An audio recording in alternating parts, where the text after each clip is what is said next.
Bonjour à tous, bienvenue sur Tech 227. Au sommaire de cette émission, l'intelligence artificielle appliquée à l'automobile. Nous parlerons des modèles en application et des exemples qui ont été cités dans certains pays.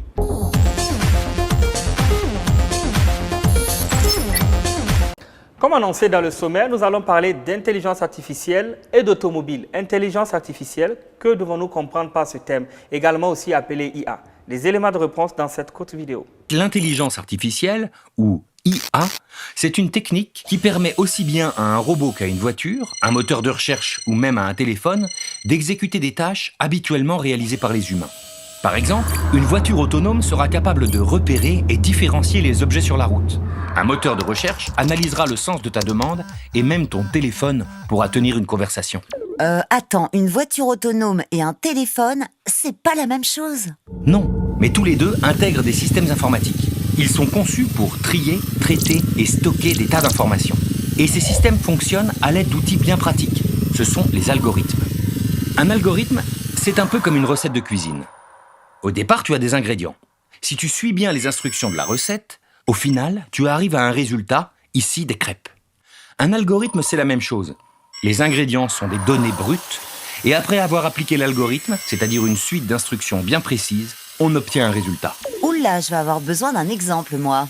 Regarde, si tu demandes à un programme sans IA de te montrer une image de Fred, ce programme va chercher dans sa base de données. C'est une sorte de bibliothèque numérique qui rassemble tous les ingrédients.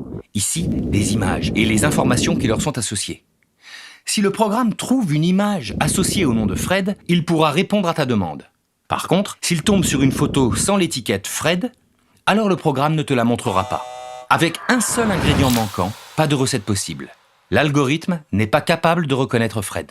Dommage, elle était rigolote celle-là. Bon, et mon IA dans tout ça? J'y viens. Avec l'intelligence artificielle, le programme peut faire varier les quantités ou encore l'ordre des ingrédients pour sélectionner la meilleure recette. Tiens, reprenons l'exemple de la photo. Pour reconnaître Fred, tu dois d'abord présenter plein d'images de lui au programme. Au fur et à mesure, il va s'entraîner à le reconnaître. Ici, par exemple, le programme repère les éléments qui ne changent pas, comme la couleur de ses yeux, la forme de sa bouche ou la taille de son nez. Il identifie aussi les éléments susceptibles de changer, comme la couleur de sa chemise. Cette phase d'apprentissage aide le programme à créer une sorte d'empreinte de son visage et à ignorer le reste. Résultat, la prochaine fois que tu lui présenteras une nouvelle photo de Fred, le programme cherchera les mêmes éléments et bingo! Là, je reste bouche bée. Et ce n'est pas tout. Les IA existent depuis longtemps. Mais avec le développement d'Internet, elles disposent désormais de banques de données gigantesques pour fonctionner. Grâce aussi à la puissance des ordinateurs, qui doublent tous les 2 ans environ, et avec des milliers d'heures d'entraînement, les IA peuvent aujourd'hui aider les médecins à analyser les radios de leurs patients, te suggérer une musique en fonction de tes goûts, ou encore décrire des images pour les non-voyants. Vous l'aurez compris, l'intelligence artificielle, c'est avant tout une affaire de machine qui apprend de façon autonome. Des grands constructeurs comme BMW, Mercedes ou encore Tesla ont décidé d'intégrer dans des véhicules une intelligence artificielle qui est capable de détecter des mouvements de personnes, des obstacles et de conduire tout seul.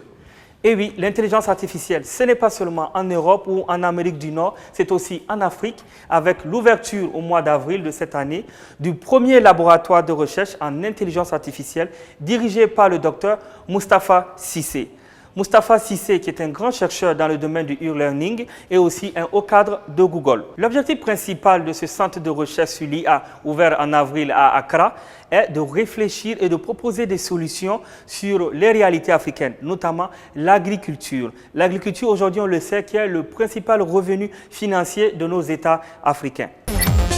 Grande nouvelle pour une start-up africaine, mais aussi mes aventures. Il s'agit de Jumia. Cette start-up sur le e-commerce basé au Nigeria qui a fait son entrée en bourse en grande pompe le 12 avril 2019 passé. L'histoire aurait pu s'arrêter là, mais malheureusement, quelques jours seulement après son entrée à la bourse, Jumia a vu son titre s'effondrer de près de 43%. Ceci est essentiellement dû à des rumeurs sur le fait que Jumia aurait triché sur ses chiffres financiers. En d'autres termes, Jumia serait une entreprise en faillite et aurait déclaré aux autorités américaines avoir vendu plus de la moitié de ses actions et recevoir toujours des financements étrangers.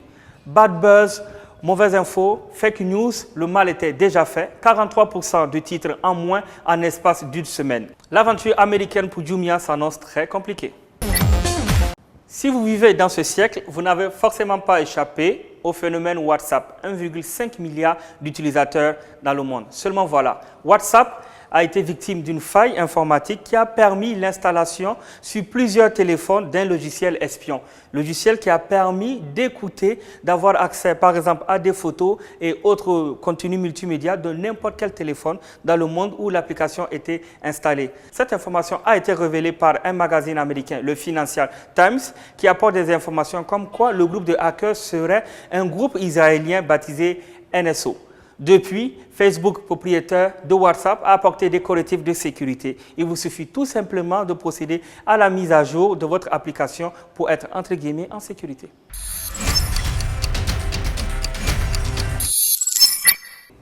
VirtuProf, cette nouvelle application d'éducation à distance. Les élèves ne s'en passent plus. Elle a conquis même les parents d'élèves et les enseignants. Mais qui se cache derrière ce succès marketing, Salim? Il s'appelle Cédric.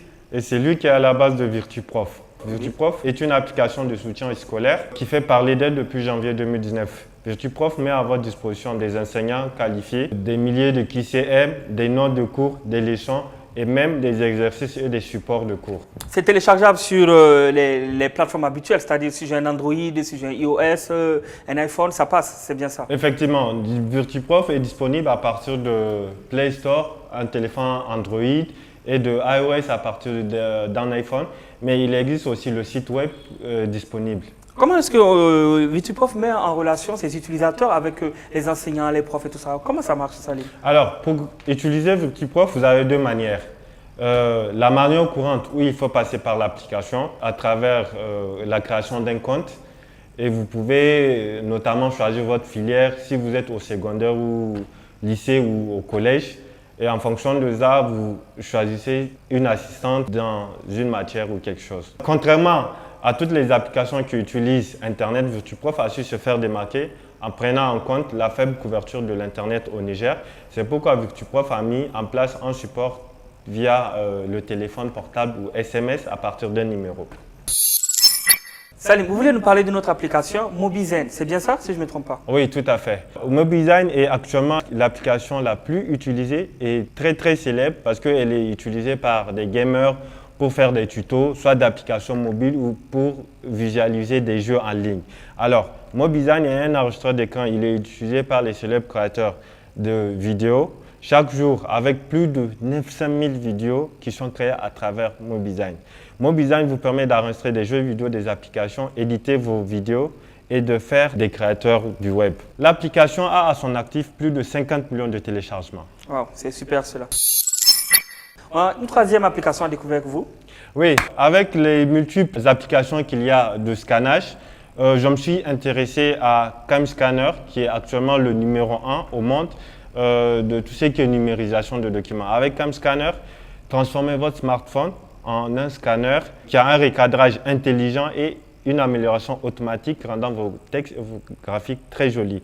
CamScanner, c'est plus de 100 millions d'installations dans plus de 200 pays. 100 millions, ce qui en fait l'application la plus téléchargée de nos temps. Effectivement. Actuellement, sur les stores, c'est l'une des applications qui est top, numéro 1, la plus utilisée et la plus installée. Super.